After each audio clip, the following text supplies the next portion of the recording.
R.K. Radhakrishn, Chandrababu Naidu is playing a central role in rallying the opposition together. There are reports that Naidu has proposed a formula that the party should submit a memorandum to the president declaring their intent to form the government even before counting day.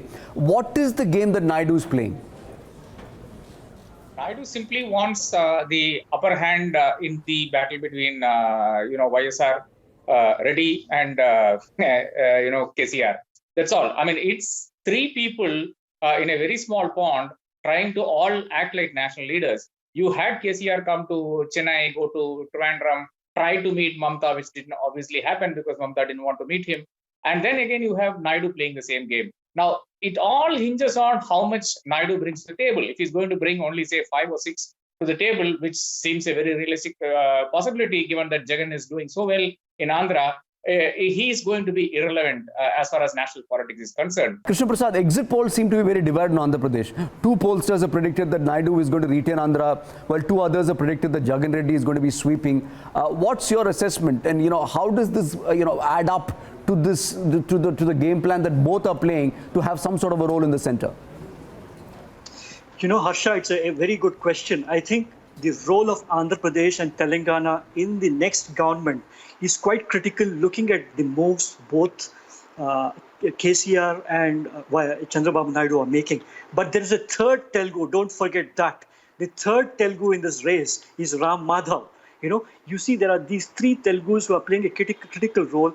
And if there has been one iota of doubt about Mr. Modi forming the next government, it's actually come from this third Telugu, Ram Madhav. So I think that is one thing to keep in mind. Secondly, on the issue of what will happen in Andhra Pradesh, frankly, none of us know. And I think none of us should even wager to know what's going to happen. You see, all these polls are saying this and that at the same time, and we will look very foolish if we were to stick our necks out. But surely it's a surprise that Mr. Chandrababu Naidu is really bounced back so well to actually do well in these 2 or 3 exit polls, one of which has been done by a politician. But I think the subplot to day after tomorrow is not just whether Mr. Modi is going to form the government. It's also these various little things that are happening. Will Andhra Pradesh see Mr. Chandrababu Naidu back again? Will the Karnataka government survive? Will there be some action in West Bengal after this so-called anarchy that the Modi BJP has leveled? Sure. You see a fair few, and again, one last thing. Sure. Again, Uttar Pradesh. If for example, BJP loses, let's say, 50 seats in Uttar Pradesh and cannot even hold on to Gorakhpur, I have my doubts about Yogi Adityanath also.